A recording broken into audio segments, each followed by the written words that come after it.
Planning Applications Committee. I'm Councillor James Husband, Chairman of the committee. To my right, I'm joined by my fellow councillors, and we will be making the decisions on the cases in front of us this evening. Okay. To my left, I'm joined by officers. They will be offering us advice, making the presentations, and they are this evening led by Lisa Chung, who's the head of Development Management. Lisa is sitting on my immediate left. Okay. Are there any apologies for absence? No apologies, Chair.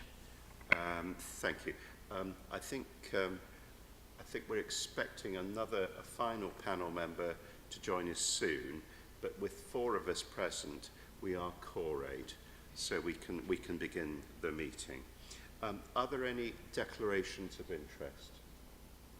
There are none. Are there any other declarations? No, there are none. Now, we've got a set of minutes from, it was actually a meeting that was held in July. I think a number of members of the panel, Arian, you sat on that meeting. Can I sign those as a record of the meeting, please? Okay, so that's agreed. I will sign that.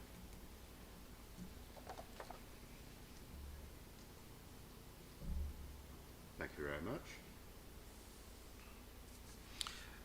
So we can now move to the applications in front of us.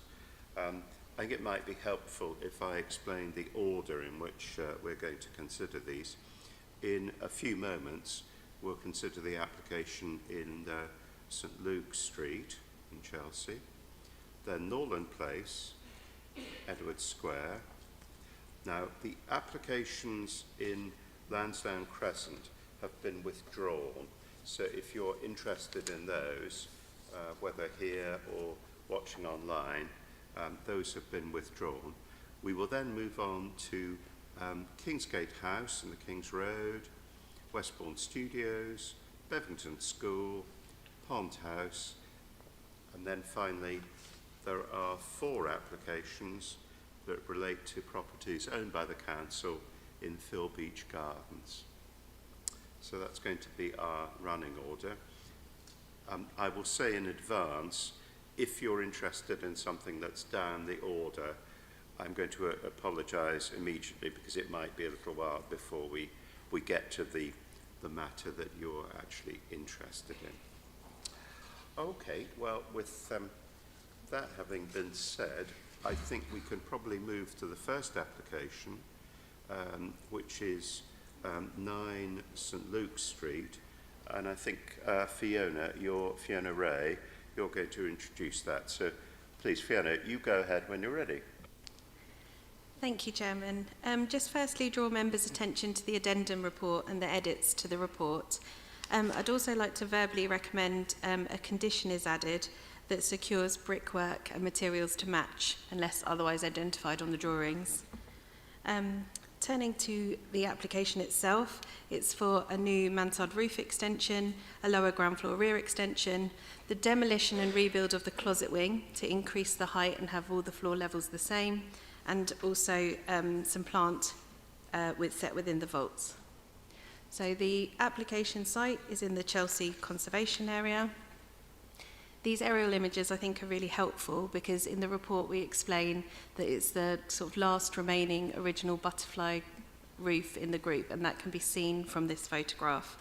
I'd also draw members' attention to the closet wings. You can see most of them are set below that mansard level, but there is variety in terms of their appearance.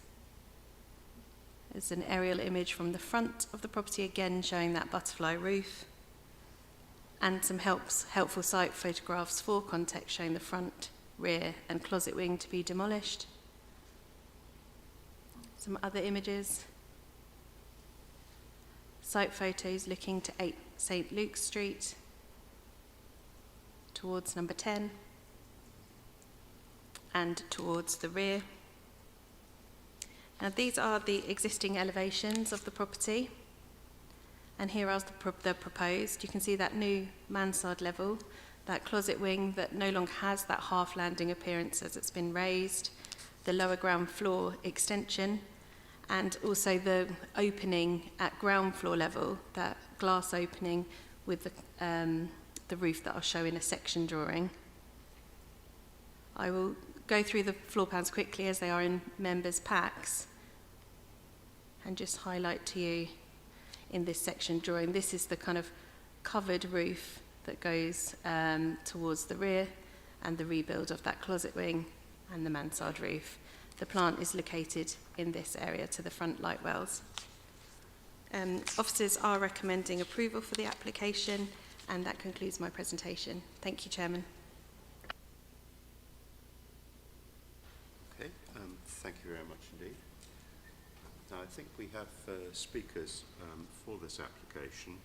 So if I can first ask the two objectors who've registered, perhaps you're here this evening, yes?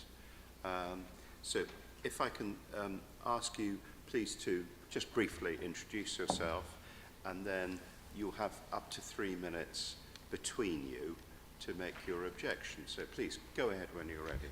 Hello, I live in number 8 St Luke Street, and it was sold by the council in, have I started my 30 seconds?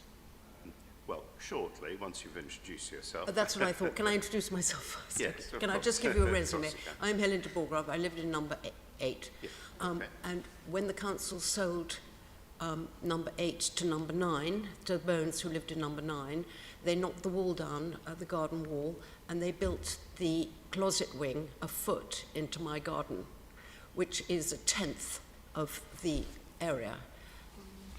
So I'm objecting to, because the light's already bad and it's only up to half a level, just above ground floor level. If it's up to the roof, I'm going to be in darkness. Anyway, that's the background. And I'm at number 10, so Victoria Chapman. That's the introduction, sorry, not much more to say. So, should we start? Okay. When the closet wing of number 9 was built, it protruded a foot across the original boundary. So the width of my garden between closet wings is just 7 foot 10 inches. This is uncommonly narrow for a London terrace property, and certainly the narrowest example on the street. As a result, natural light to my windows, as well as to the first half of my garden, is already limited.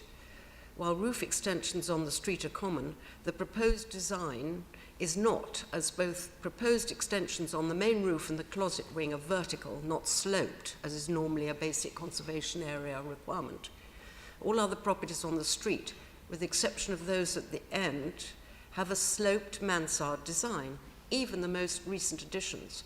This is intended to prevent the overbearing impact that a vertical extension would have, the impact of which is most noticeable when close to the building. Therefore, with the first half of my garden being the narrowest, at no more than I said of 7 foot 10 inches, I'm shocked my neighbour would be the first property on the street that would be allowed to defy conservation area guidance and add vertical roof extensions. A daylight impact assessment may have been submitted, but with the existing light received already being so bad, these calculations are far too easy to pass, and crucially, they completely ignore the impact of my private garden.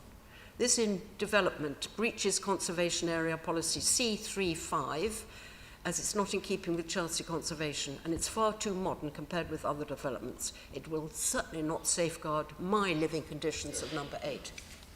Okay, initially the proposal was to raise the flank wall at the roof level vertically in brick. This would have been very prominent, given the building line steps out a metre beyond number 10. In the new daylight assessment 3D images, it appears the brick flank's been removed entirely to leave just the vertical tiled roof extension. However, we've not been provided with an updated roof plan, section drawing, or design and access statement, and the updated rear elevation doesn't indicate any changes to the flank wall, so there's a worrying lack of clarity on this very prominent part of the proposal. Furthermore, the information on the updated rear elevation drawing still shows metal frame casements, not the double glazed sashes. Even with amendments, a vertical tiled wall at roof level will look out of place in the conservation area, adding a tiled side return to create a box extension will look even more modern and not follow traditional brick flank mansard forms of the rest of the street. In addition, the sectional drawing shows no step at eaves level on the rear elevation, meaning the tile wall will align directly with the brick wall below, which will look probably more like a permitted development extension. Finally, the glass roof proposed at ground floor level is an odd form, won't sit well next to traditional extension at number 10. There's limited detail for how the glass will be framed. It's unlikely to be fully transparent as indicated in the design and access statement. The potential for overlooking from the internal balcony through the large expanse of glass is also concerning. I ask that you refuse this today.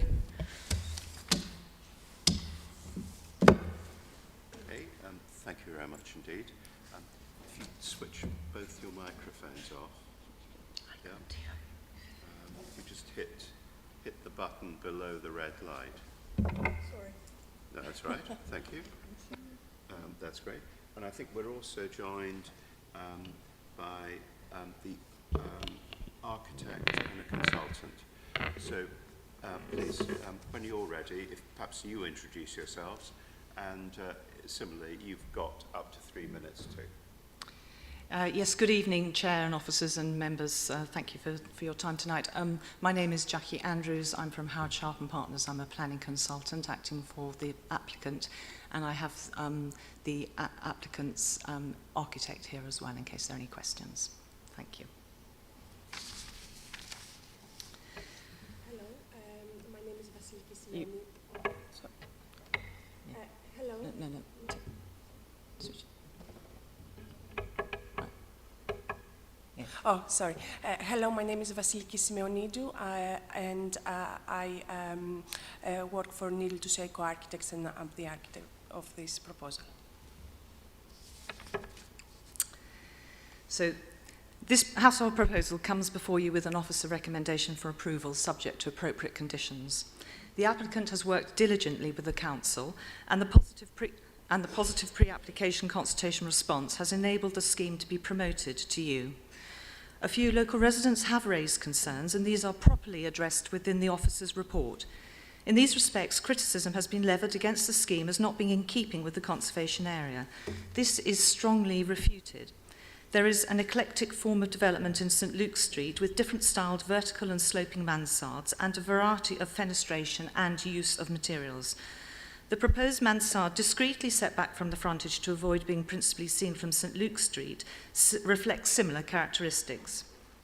To the rear, there are very significant differences in roof and outrigger styles.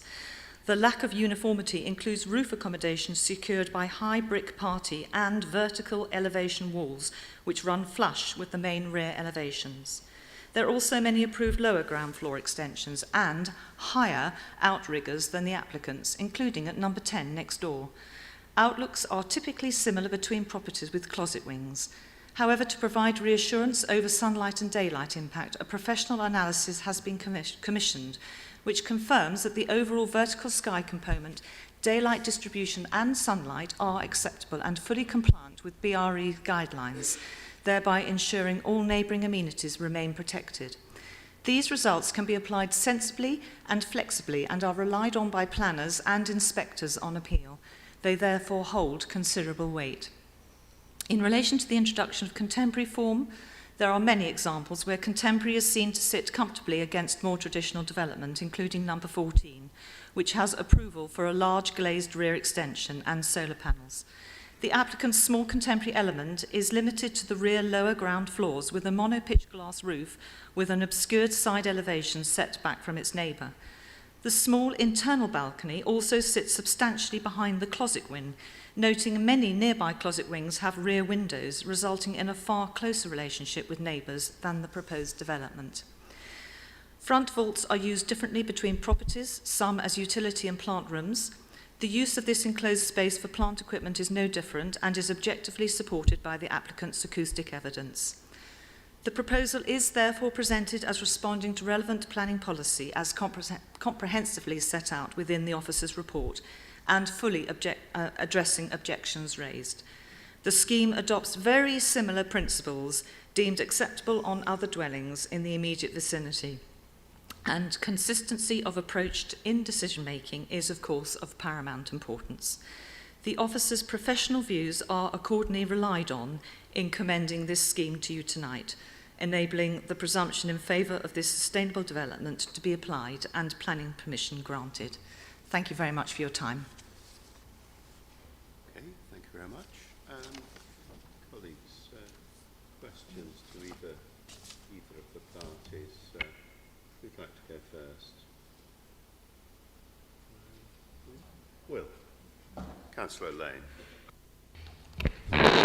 Thank you, Chairman. Just a question to the applicant. We've heard already about we heard about elements of the design that are contemporary in nature. Given that this is a historical conservation area, could you elaborate somewhat on why you believe that those elements of the design will fit into the conservation area, and perhaps what other properties on that street or that section of road also share those?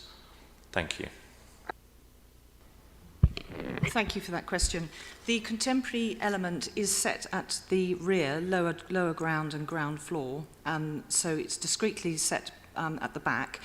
However, it is designed to be seen in its own right as not part of keep getting cut off, as not being as part of the host dwelling. You will find other contemporary development in the street, including number 14, which is only a couple of 2-3 doors away. They've got a large glazed rear elevation at lower ground level as well. So there is examples within the same terrace. And then one further question to the objectors. We've heard from the applicant that there are other properties on the road with contemporary design elements, including number 14. How would you respond to that? I mean, in a few ways, I would say there's nothing that has such a vertical roof extension, which is not even looking like a mansard anymore, and it's going to be with different use of slate. It's going to look very different. Originally it had metal casements, they're not now going to be there, but the overall look is very modern. I would say there's nothing with that sort of sloping glass feature at the back, which is almost like a sort of pyramid structure. There's nothing like that. So I would sort of say that, you know, I would not necessarily agree with that. Can I also add as a plea that as I've said to you, 7 foot 10 inches is not a wide expanse between closet wings, and especially as they're going to extend it out at the back as well as up to the roof level. So I'm going to have no light left, and it's not clear, but my bedroom window on the first floor will be impacted because it's got the window at the back, as will my bathroom on the first floor, which looks out towards number 9. But I would say on the modern side, you know, the way this will look at the back facade, obviously not the lower level because nobody will see it, but the higher level on the roof extension, which is not really going to be just like a typical mansard, it will be the only one like that. Can we come back on that, or we're not extending out more than what's there at the moment? Okay. Yeah. It's just Sorry, yes. You can't have a conversation. Of course. You can't cross-question, I'm afraid. No, sorry. I'm not questioning. Anna, you go. Thank you, Chair. Question to the applicant and then, counter answer by the objector. So in terms of the increased height at the rear closet, could you tell me how big is the height in terms of meters, or I don't know? Because I'm just looking at the picture sent by the objector from the bedroom. So I just want to understand the height so that the reflection would, as mentioned by the objector, there could be a disruption to the light coming through. So just want an understanding of that. Yeah. Thank you. Thank you. It's 2.1 metres higher, and it is lower than number 10s and other ones along the terrace, because it's below.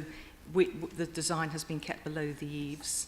And what's number 10's height? Sorry, if you have. I don't know what it is, but you can you can see on the aerial view that they go above the eaves. A lot of them you'll see go above the eaves, and we're not going above the eaves. And the daylight sunlight assessment has specifically addressed all the windows in number 8 and number 10 and surrounding ones, and they've all come out. The BRE guidelines are met. Right, thank you. So was the report assessed by the case officer?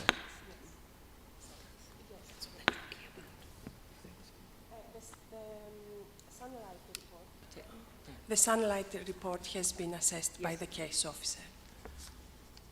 Any counter answer by the objector, please? Thank you. I can see your photograph from your bedroom. So is that the light disruption that you're talking about in your objection email? Thank you. Can you see the photograph from the garden looking up at showing the closet wing a foot into my garden when it was built? And you can see that already the light is shading on the ground floor.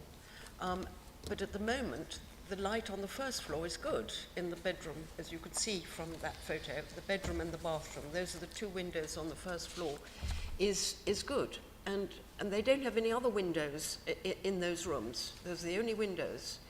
And I'm really concerned because 7 foot, 7 foot and 10 inches is not very wide. It's really not wide.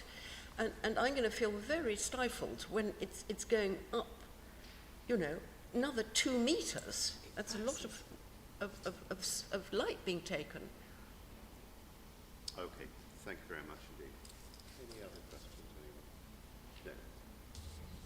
No? Okay, thank you very much indeed. If you turn your microphones off, please.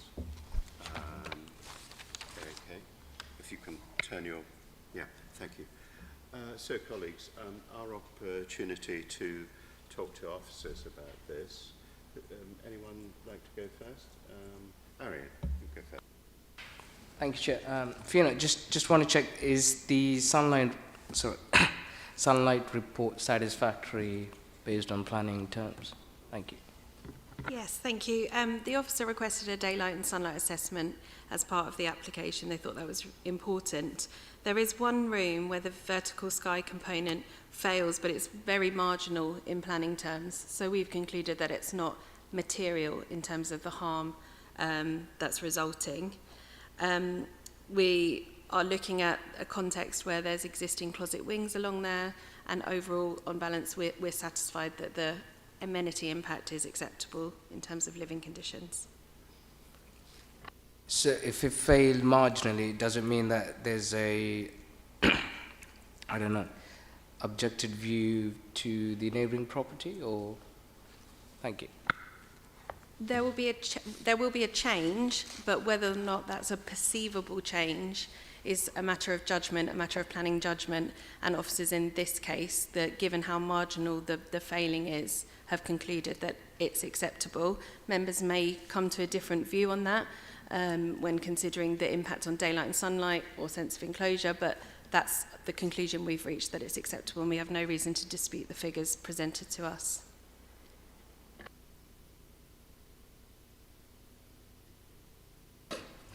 Thank you, Chairman. Just a question, staying with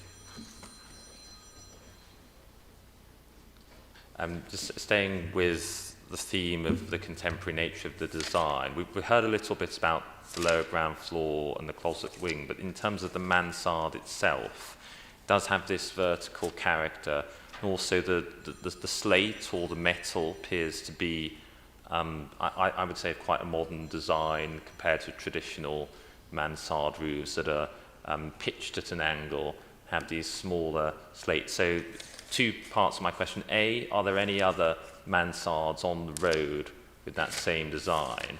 And B, why in your opinion does that quite contemporary nature of the design still comply with the conservation area policies? Thank you. I think that's a really good question. I'll just bring up the laptop again and show you the images. I think officers have concluded that there is a real variety along there, so there's no exact copy of mansards within the group, but I can't identify one that has the exact same vertical rise. So when you look at that, you can see there's different treatments, different size openings. You know, it is varied within the group, and turning to the rear, you can see that again.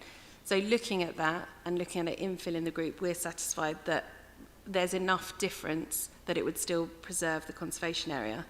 But if I show you they're the elevations, so you can see they are slightly different, but it's set below the parapet, and that's why we've reached that conclusion. And the vertical rise that the objectors rightly referred to can be seen within this section. So there are others that are pitched towards the front and back, some that retain the part of the butterfly, and I think, again, that's another matter for planning judgment, whether you consider that it preserves.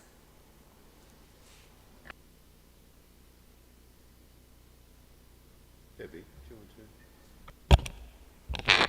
Thank you, Chair.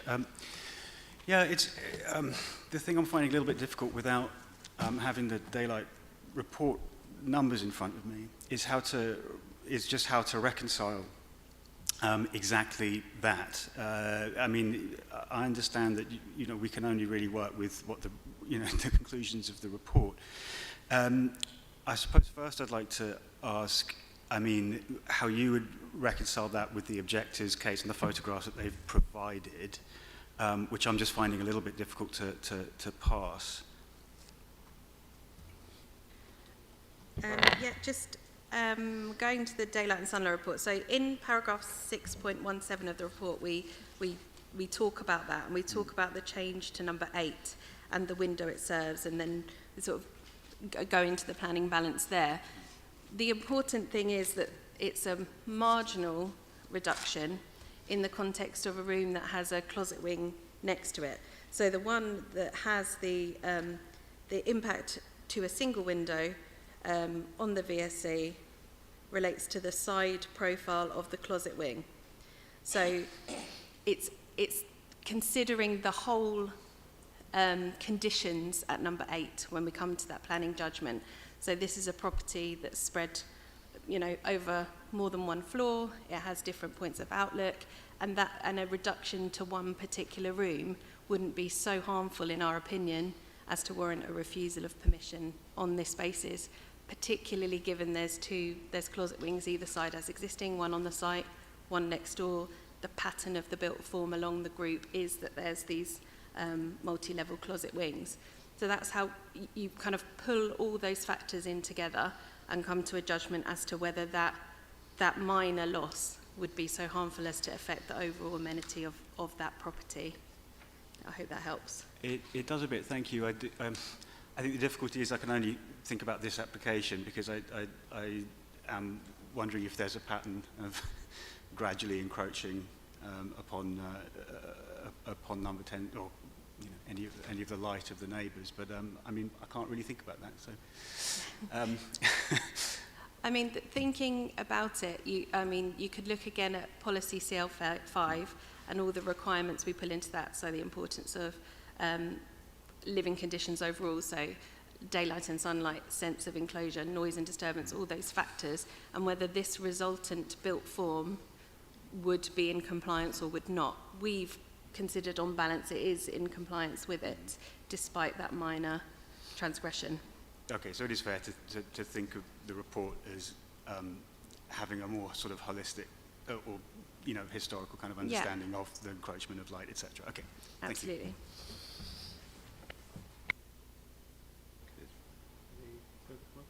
you. No. Okay. Well, we need to make a decision. I think we've explored a couple of the important factors here. I think daylight sunlight. I think, taking as a whole, I think that probably the application would have to be deemed acceptable. Small variances generally have to be accepted. It's not an absolutely rigid criteria. I think clearly there are different built forms in the area, and I think that's something that we have to accept in terms of consistency. I mean, personally, I think that it's actually the rear elevation drawing. It's in our packs, so I can just get to it. It's, I mean, to my mind, it's towards the back of the drawings. It is a slightly odd kind of mixture of architectural styles. However, this is only seen from private views, and of course nobody actually ever sees a building in an elevation form only. It's a slightly unreal, you know, nobody actually sees that. Personally, I think it's very much on balance, but I think probably it is acceptable. But what do people feel? How do colleagues feel?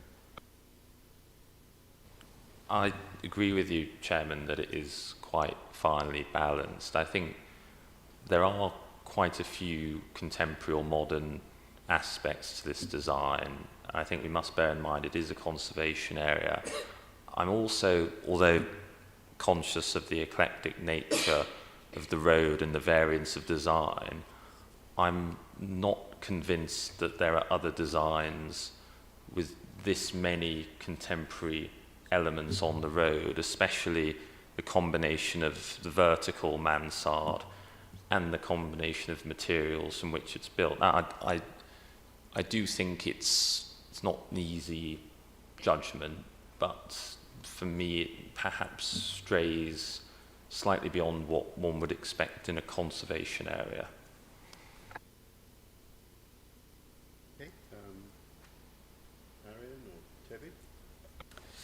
Thank you, Chair. I'm convinced with all other elements apart from the sunlight report, although it's satisfactory, but for some reason I can't just visualize, and I share the objector's view and concern, so I might have to abstain on my afraid. Thank you.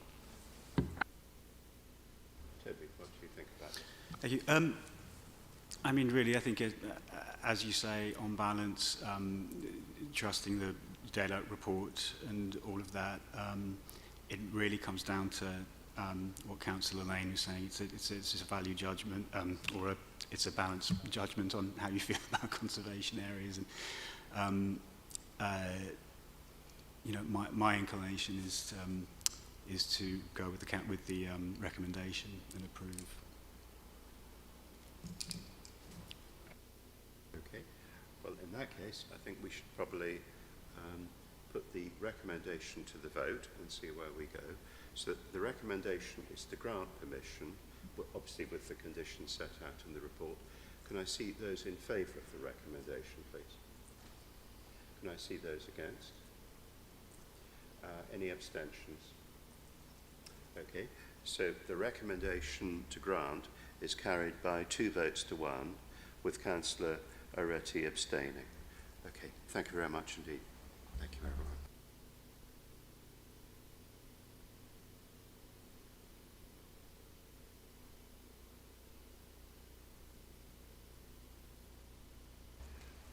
If we can now move on to consider the application at 12 Norland Place. Now I think, Mr. Roberts, you're going to introduce this, aren't you? I am indeed, Chairman. So when you're ready, Morgan, you go ahead. Thank you very much. Good evening, everybody. First of all, I may draw members' attention to the addendum report in which 2 further objections were received, as well as a map from one of the neighbours denoting the proposed development in relation to his own property. Just a bit of background context for this application. It is the second application at this application site following the Planning Applications Committee decision to refuse the first application on the 21st of March of this year. The proposed development itself, the key difference from the previous application in relation to the current application, is the removal of the rear terrace. So before us this evening, we're only considering the proposed half mansard roof extension as submitted by the applicant. The site itself is within the Norland Conservation Area, and there is also a Norland Neighbourhood Plan attached to this, for which policies in relation to both have been taken into account in the officer's report. The site has Norland Place located to the south in terms of the avenue and Prince's Yard to the north. The following slides show the application site denoted within the red rectangles. So this is it looking straight down from a bird's eye point of view. And then views along Norland Place, and then views within Prince's Yard there. The following slides show the existing and proposed plans. I've not included the proposed and existing ground floor plan, but I wanted to draw attention to the first floor plan, which shows the change of the internal staircase to access the proposed development. This second floor plan denotes the area occupying the proposed half mansard roof extension on the right-hand side here. This slide shows the existing front and rear elevations, and this shows the proposed, showing the proposed half mansard roof extension, which includes no windows at the front and full-scale glazing at the rear and 2 sliding doors. In the sectional drawing, I just want to point out the additional window that would serve the staircase, which is indicated on the right-hand side here, and there is the proposed half mansard roof extension there. The other key difference in relation to this application is that there are bifolding doors that are opening inwards into the proposed half mansard roof extension, with a Juliet balcony located in front of them. So just some further elevations, and there is the proposed Juliet balcony there. These photographs are from the application site, which show where the viewpoints would be in relation to those proposed inward bifolding doors. So these are views looking out onto Prince's Yard. The photograph on the right-hand side shows the closest neighbour, number 6 Prince's Yard, within shot just above these planters here. And on the left-hand side, we can see the other occupying neighbours. Just some further images on the right, towards the right-hand side. And the left-hand photograph is towards the other occupiers within Prince's Yard. The photograph on the right-hand side is the photo from number 1 Prince's Yard, for which the neighbour very kindly allowed me to use this photograph for the presentation to members. The recommendation for this application is to grant, and I am happy to take any questions at the appropriate moment. Thank you very much. Thank you very much indeed. Now we have speakers registered for this. So first of all, Virginia Welsh and also Jeff Wong. So you're here this evening, I think, yes? Now you've got 3 minutes shared between you, but remember there may well be questions from members of the committee afterwards. So please, when you're ready, you go ahead. Do we introduce ourselves first? So I'm Virginia Welsh, and as you said, I live in number 6, a south-facing house, which looks directly at the back of 12 Norland Place. Right, evening everyone. Thanks very much for allowing me to speak to you. So my name is Jeff Wong, and my wife is here, and my family and I have lived in number 16 Norland Place since 1998. My house is right next door to number 12, which to the east of it, and we share a party wall. Go ahead when you're ready. So, good evening. I'm speaking for all the residents of Prince's Yard. My own case is an example, but other neighbours are in the same boat. My house faces the back of 12 Norland Place. The proposed double glass doors in the penthouse and 2 adjoining full-length windows would offer a private viewing gallery into my bedroom. For the first time in nearly 30 years, I could no longer dress or come out of my bathroom without closing my curtains. I would feel a prisoner in my own home. If the roof terrace were restored, as we fear it will be, anyone on that roof could be just 6 metres from my bedroom. It would feel as though they were in the same room. The dense surrounding housing would serve as an echo chamber, magnifying the noise, particularly in the summer when all of us have our windows open. The planning report dismisses these and the other 17 objections to the application by suggesting that the certificate of lawful use makes them irrelevant. But I've had legal advice, which is before you, that a certificate does not override planning regulations, such as Policy CL5 on living conditions. Indeed, a month ago, the planning officer made the same argument to the appeal inspector. Just like the last application, this policy breaches sorry, Mike, can you hear me? This policy breaches CL5 by severely intruding on my privacy, blocking my sunlight, and causing unacceptable noise and a sense of enclosure. I urge you to protect the peace of Prince's Yard and our privacy in our own homes and reject this application. Thank you. Right, so I am objecting to this planning application because it will significantly affect me and my neighbours in Norland Place and Princess Yard. The planned roof extension will impact me and my neighbours in the following ways. So there's loss of light, overlooking, and conservation. I will briefly expand. The roof extension will tower over all the houses on Princess Yard and Norland Place. This will block light to my skylight and that of my neighbour, especially number 10. The light to my balcony will also be blocked. No light survey has been done. The plans we have been provided with are deficient. We have no east and west elevations. We cannot tell if there will be any windows on these elevations.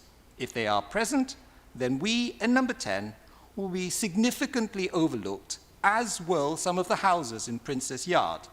My skylight, incidentally, provides light to a bathroom. Norland Place is a beautiful and well-preserved mews. This is recognized by the Council as an Article 4 direction was put in place in 2013. The Council has wisely committed to, quotes, taking great care to maintain, conserve and enhance the glorious build heritage and to ensure that we have new developments that take place that have to enhance the borough. This roof extension will be completely out of character, disrupt the uniform and uninterrupted roofline of the original mews houses, and stick out like a sore thumb that will be visible from the mews and surrounding roads and buildings. Thank you again, and I'm happy to answer any questions you may have. Okay, thank you very much indeed. So if you can turn your microphones off, please. Now we're also joined, I think, by an agent for the applicant. So please, sir, when you're ready, you've got, well, it's a little bit more than 3 minutes. That's okay. Do go ahead, please. Good evening, Mr. Chairman, councillors. My name is Rod and Rona Macy, and we're the architects for the application. As your officers have explained, this committee refused a previous application for a very similar development at this property back in March. That previous proposal was exactly the same roof extension proposed here today, but also included the part retention of the existing lawful roof terrace. This committee discussed the proposals at length and in detail, but refused the proposal because, to quote the refusal, the development would lead to the intensification and use of the rear part of the roof terrace, resulting in an increase in overlooking, loss of privacy and noise and disturbance. There were no other reasons for refusal on the previous scheme. This current proposal, therefore, has fully addressed this committee's concerns by removing the roof terrace entirely. No terrace whatsoever is included in the plans, and as such there can be no intensification in use and there can be no alleged previous harms. Simply put, the applicant has done what the committee requested and has removed the roof terrace entirely from the proposals. The roof extension which is before you tonight remains the same as previously presented, save for the addition of the balustrade across the rear French doors to prevent access beyond those doors.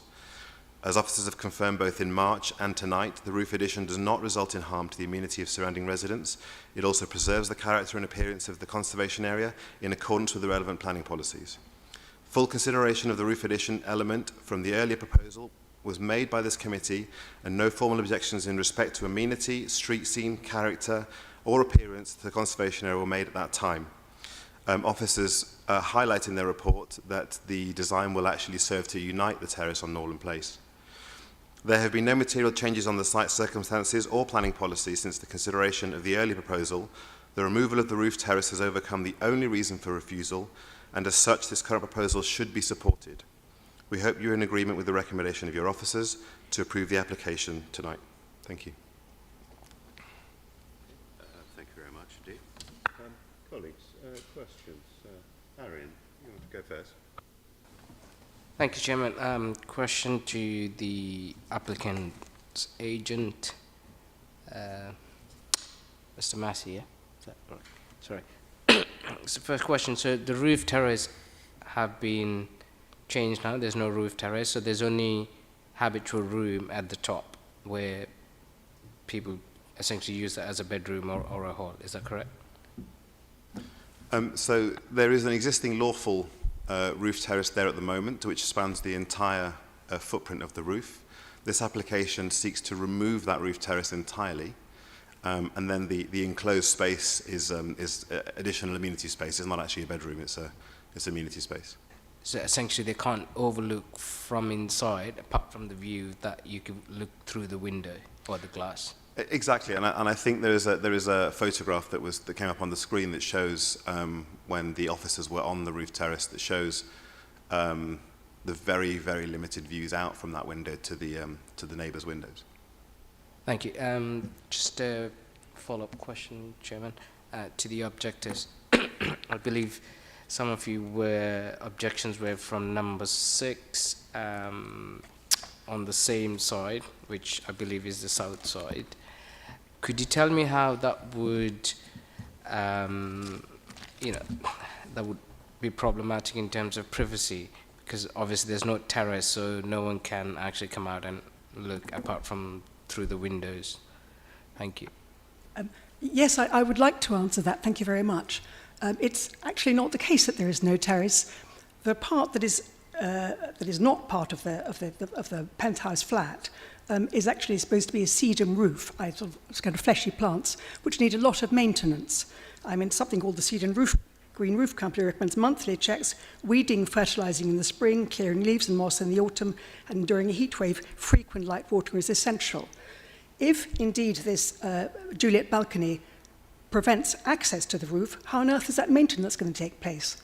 Are people going to be shinning up ladders from Prince's Yard? Or are they in fact going to be hopping over the barrier after all, in which case the sedum roof is very much a terrace? I mean, maybe, if they hop over frequently enough for maintenance, maybe they can have a hop over on a summer evening and have a beer on the sedum roof terrace, in which case my bedroom will be the same distance from the tear as the back of this chair here. So anybody on the roof would have direct view into my bedroom, my bathroom. A few years ago, 3 years ago before my husband died, they would have seen my husband, who had severe Parkinson's disease, crawling around on the floor trying to get to the bathroom, and this would be in full view of people on the terrace. And even now, the distance from the Juliet balcony goes back just to that line there. And as the chairman himself saw, from the inside of my house, you can very easily see the roof. I'm afraid to say that photographs can be quite selective, and the photograph chosen suggests there's no visibility at all. But from my room, it's very clear. I can see people on the roof, as if they're standing up on that dais where you are now. They're very large indeed, and they feel like they're part of my own building. So Thank you. Does that answer? Thank you. Any counter answer to that? Access to the roof, please. Thank you. So there is an existing roof terrace there at the moment, so it's entirely possible for the owner to stand right at the parapet and lean over and look over into all the residents in Prince's Yard. That is an existing condition. In this particular proposal, we would be removing the roof terrace entirely and setting any occupants back in the building halfway along the roof. The council has many powers of enforcement against the inappropriate use of a flat roof beyond its access for maintenance. The sedum roof is actually a very low maintenance roof. We're not proposing a grass roof here. It's a sedum roof. It's what's called an intensive roof, which means that it requires very little maintenance. But access to roofs for maintenance is a normal part of a neighbourly relationship to maintain houses in good order.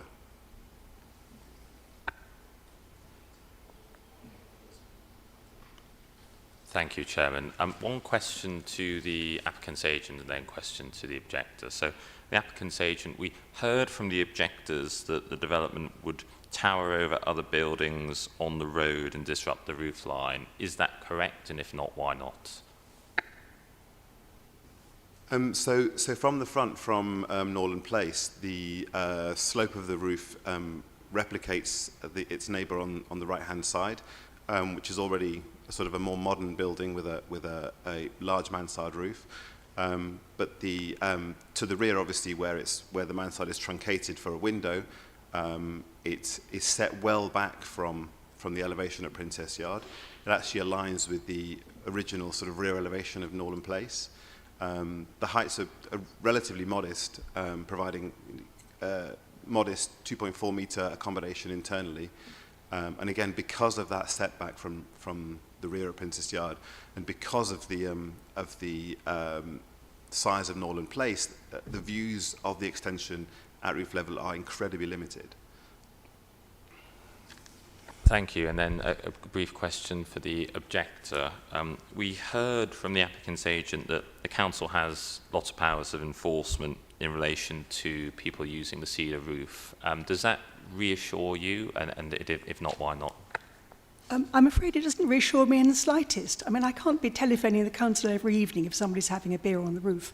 You know, and if I don't know at any moment if I can come out of my bathroom without being fully clothed or not, I will never feel at peace. All these years, I've had no worries about that. I've actually, I mean, as I said, the certificate of legal use apparently does not allow all kinds of use. It allows certain uses. But I have a signed certificate by 11 of my neighbours saying that nobody's been using, they've not seen anybody using this roof complete with speakers and lights in all the years that Mr. Chamberlain's lived there. So it'll be a complete change from what it was in the past. In future, people will be able to use the roof, come right up to the edge of my thing, because they can easily get over the balcony as will be required for maintenance. So in no way is the roof removed, and in no way do I feel reassured. That roof is very much there as it was in March. Thank you.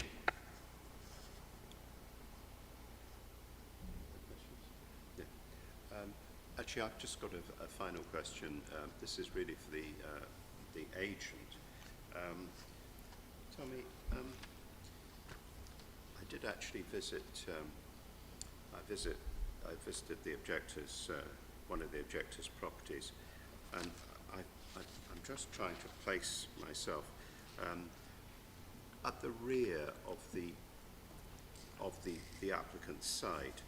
Is there a railing, or how high is the parapet at the rear which faces into Princess Yard? So the railing currently, I think, is around about 1 metre, but there are planters fixed to the top that raise it, I think, to around about 1.4, 1.5 metres. Right, but obviously planters can be moved, but you think the parapet is around about 1 metre? Yeah, I think it's just below 1.1, which is required for balustrading. Which is a requirement, yes. And finally, a point which was made, I think, by Mr. Wong,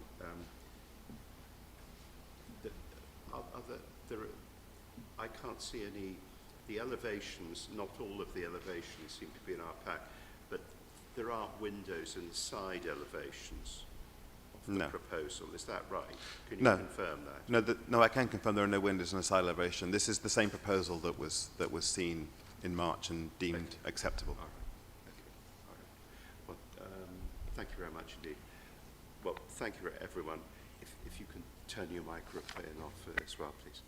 All right, so colleagues, our chance, quite a complicated case this, our chance to speak to officers. Who would like to go first, or shall I leave off? Okay, all right. Yes, okay, so first of all, I'd like to ask about this, in the officer's report, we've got, it's 6.5, and maybe I've not read this entirely correctly, but it seems to suggest that the planning permission, if granted, sort of trumps the certificate of lawful use in regards to the roof terrace. Is that correct? Can you just have a if I may comment on that? Yeah, please? if I may clarify that on that, Chairman. So obviously the applicant does have the certificate of lawful existing use for the roof in its entirety to be used as a roof terrace. we obviously have to make a decision based upon the plans that have been submitted for this application as such. The applicant is not proposing to use the rear part as a roof terrace. However, they do, have that previous certificate in place. If I may just add further clarification, the certificate would have been assessed based upon the evidence that the roof had been used in a lawful way for 4 years up to that point, and it is obviously something that we then have to measure against national legislation as per permitted development rights. The council at that point took the opinion and made the decision that the lawful use of that existing roof terrace was acceptable in relation to national policy. So in answer to your question, I don't believe that the current application would trump the certificate because the certificate is existent in that sense. Okay. And in terms of the proposal,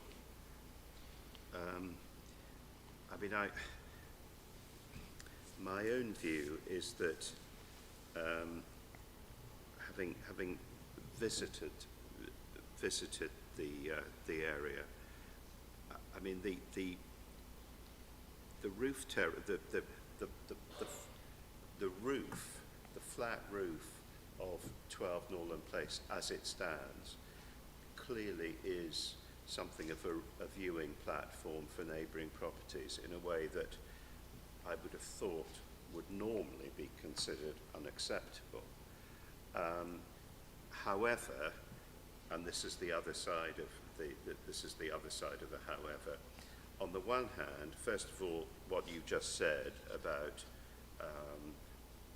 the fact it exists, and the second point is that I can't see that it's rather difficult to see how we could take away a certificate of lawful use, in the sense that's not really within our power as a committee, is it? We can't do that. No, I can't confirm that. Even if we think that, even if we think in fact a terrace wouldn't normally be acceptable in a location like that.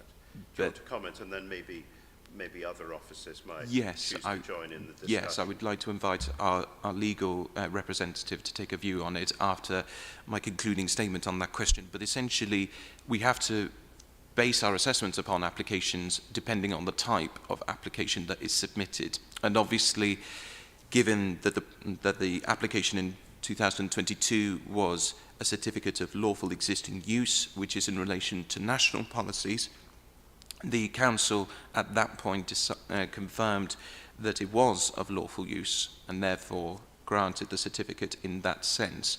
I think what you're also getting at, Chairman, is essentially that, if it had been submitted as a planning application and we were looking at policies within our local plan in comparison to CL5, it might have been a different outcome. However, the applicant has decided to go with the approach that they have. So they have that national legislation confirmation of the existing use of that roof terrace, and then they have come in for the two applications to be observed via our local plan policies.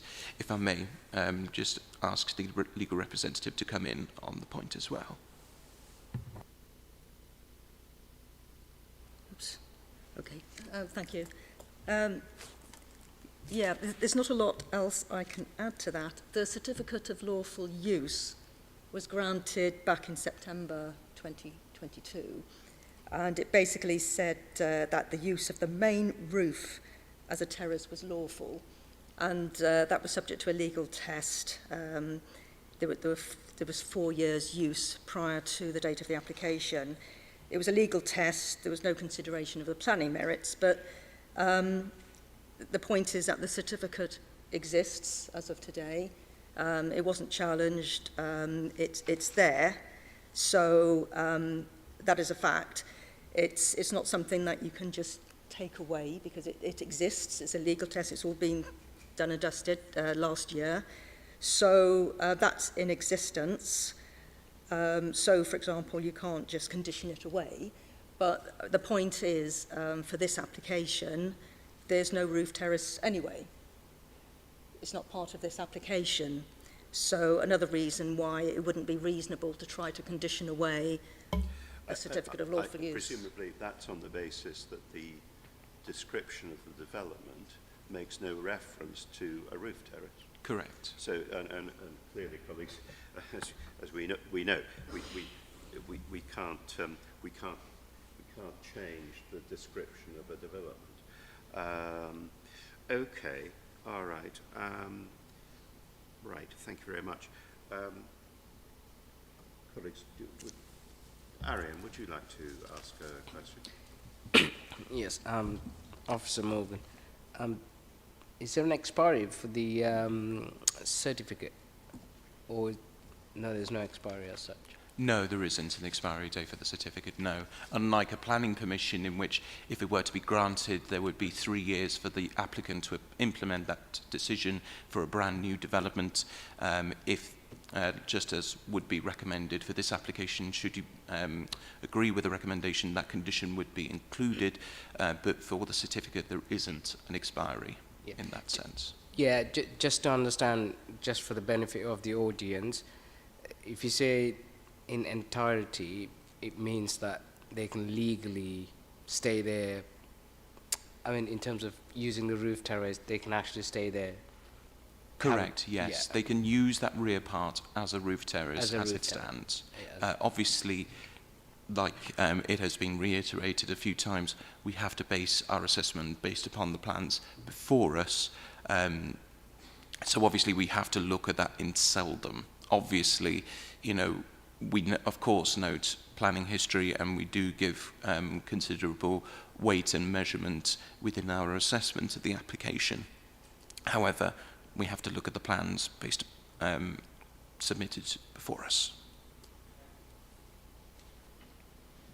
I've just got a final question, actually, and that is, presumably, if there was a proposal to put up some kind of railing on that terrace, and maybe things that were fixed to the walls, that would constitute development, and that would require planning permission, wouldn't it? Correct, it would. And if it's something that was previously mentioned in the Planning Applications Committee back in March in terms of providing a said railing on top of the parapet, but it was discussed at the time, and obviously it couldn't be included in any of the plans as such.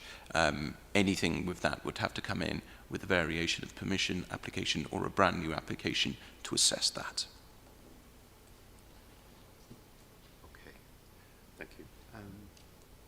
Okay, so we need to make a decision about this. What do people feel?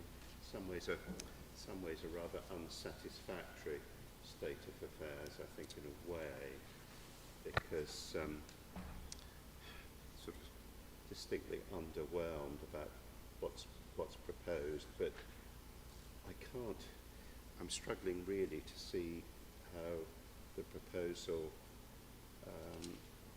can't be considered other than acceptable, because I think if you are actually in Norland Place, there's a variety of buildings and different styles of buildings.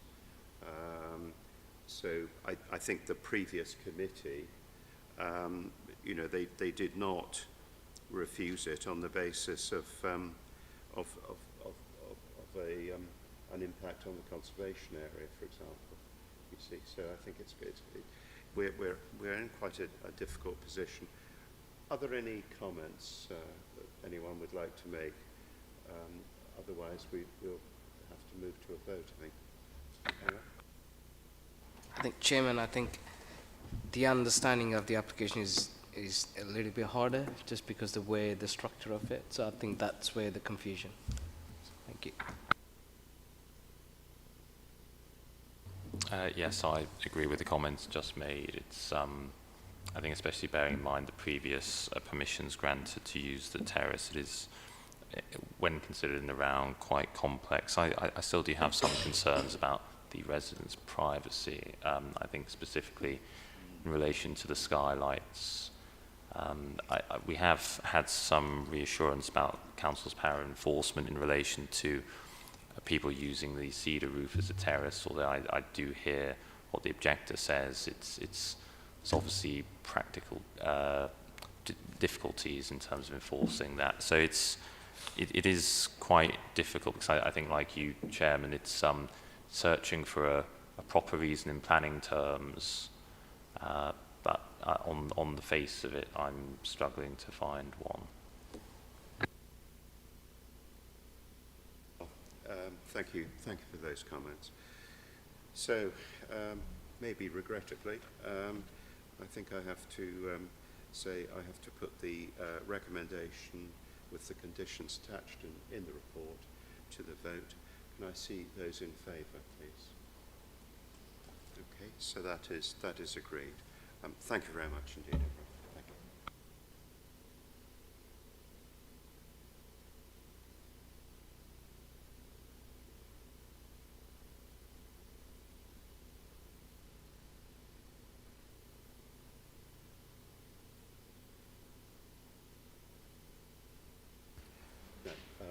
Actually, Sonia, welcome, and I know you've got delayed in getting here.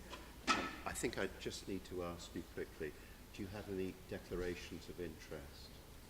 No. Any other declarations? No. Okay, great. Thank you very much indeed. Right. In that case, if we can now stay in the North Pack and move to the application at 48 Edwards Square, and I think that's back to Fiona with you. Yes, thank you, Chairman. I'm sorry for the lengthy addendum that you've been passed, but hopefully positive news. The objectors and the applicant's agent have been in contact through the case officer to come to a solution between them. So we've received revised drawings that you would have seen in your pack, and we've also recommended an additional condition relating to the screening and terrace.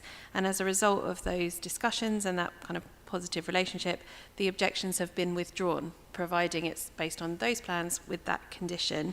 So members do have the option of delegating the decision back to officers now, as those objections have been withdrawn. But I'll let you determine that, Chairman, before I move on. Well, I think, tell me, are Christine Harewood and others, good evening, hi. Can I just confirm for the record that you and the other objectors, so far as you understand, are content with this state of affairs? Is this something you're happy with? Right. Okay, very good. And I think, is Mr. Hastings, Mr. Hastings, so you're the agent for the owners, and yes, you also are content, are you? Yes, we've met mutual agreement, so we're happy with where it stands. Thank you very much. Okay. Well, I think I hope I've got the. This is pleasantly unusual. I hope this procedure is entirely proper. So there appears to have been a very sensible agreement reached between the various parties. It's a rather unusual site because quite rather distinguished listed terrace sits at right angles to the very end of another very distinguished listed terrace. So it's a strange state of affairs. But I think on that basis, unless colleagues have any questions to officers, I think we can probably put the recommendations to the vote with the conditions as amended through the addendum report. Is everyone content with that? Okay, good. Well, in that case, the recommendation, first for planning permission, the recommendation is to grant with the conditions attached and, of course, amended as we have just discussed. Can I see those in favour, please? So that is agreed. And there is also, of course, listed building consent. Can I see those in favour of that recommendation, please? That is agreed as well. Okay. Thank you very much indeed for that. It's very good.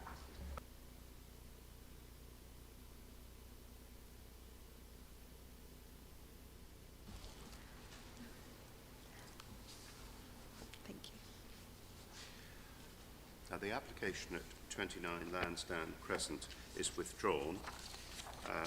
So if we can now move on to the South Pack again, and the application, which is for an advertisement on Kingsgate House.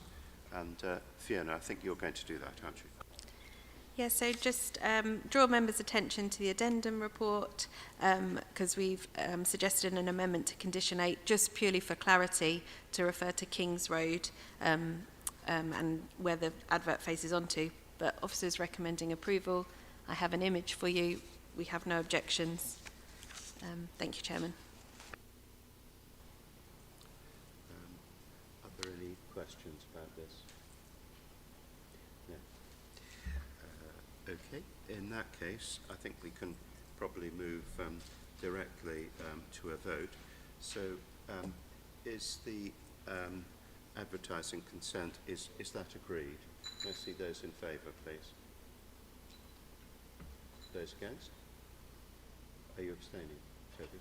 Okay, so Councillor Benton abstained, but it's agreed by 4 votes to none. Thank you. Can we now move on to Westbourne Studios, please?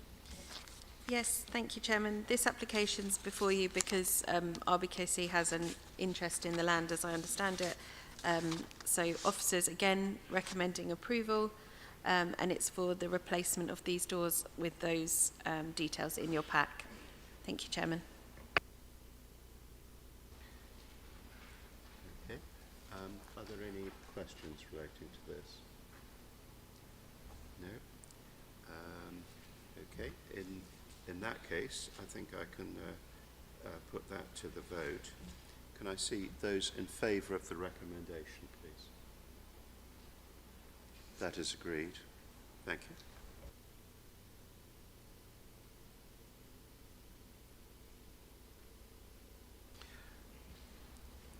Staying in the North Pack, can we go to the case of Bevington School? Yes, thank you, Chairman. This is for an air source heat pump. Again, an RBKC application. That's why it's before you this evening. Officers are recommending approval. Thank you. Any questions? No. I mean, Bevington is a modern community primary school on quite a large site, so I think the ability to have one of these pumps, you know, tucked away somewhere that's not too intrusive, I think is not too difficult. Sorry, Arian, yes? So I'm not sure, but do heat pumps have enclosures to reduce the noise? Although that's not an objection, but just for clarity. Yeah, it's a relevant consideration, and we've got 2 conditions on there relating to noise and anti-vibration mounts. So conditions 4 and 5 seek to address that issue. Okay, right, thank you.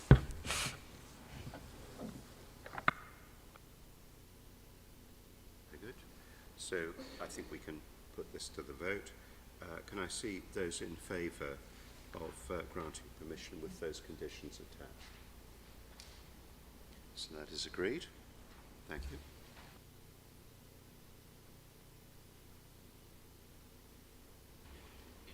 If we can revert to the South Pack, Pond House. Yes, thank you, Chairman. Just draw members' attention to the addendum report because there were some edits suggested to that. And I have an image on the screen just to show the application site. And it's just for Newgates, again, RBKC application. That's why it's with you. Thank you, Chairman. Any questions, anyone, about this? Well, in that case, the recommendation is to grant. Can I see those in favour, please? So that is agreed. Thank you.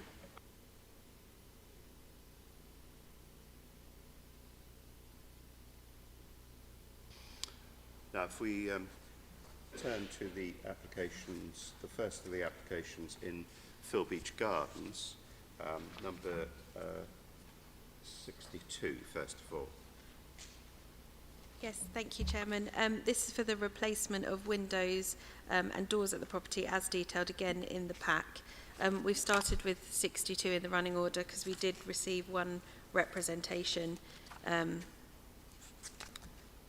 No, apologies, it's not 62. 62 has no objections. Sorry to confirm. Happy to answer any questions. Again, an RBKC application, which is why it's with you.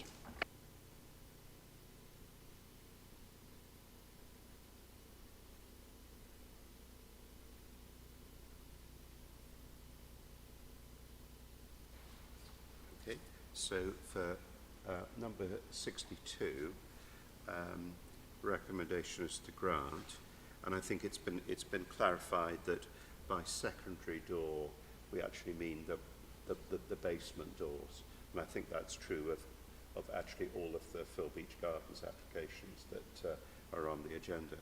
So for 62 Phil Beach Gardens, the recommendation is to grant with the conditions attached. Can I see those in favour, please? So that is agreed. Thank you. Turning to number 69, Phil Beach Gardens. Yes, thank you, Chairman. Again, before you, because it's an RBKC application, but just to note that there has been an objection received. Thank you. Thank you. Any questions about this one? No? Okay. Well, in that case, the recommendation is to grant. Can I see those in favour of grant? So that is agreed. Thank you.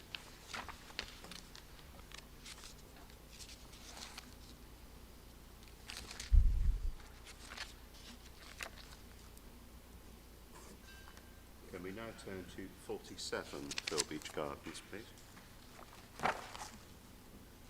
Yes, thank you, Chairman. No objections at all to this one. Similar proposal with the, as set out in the report, and with you because it's an RBKC application. Thank you.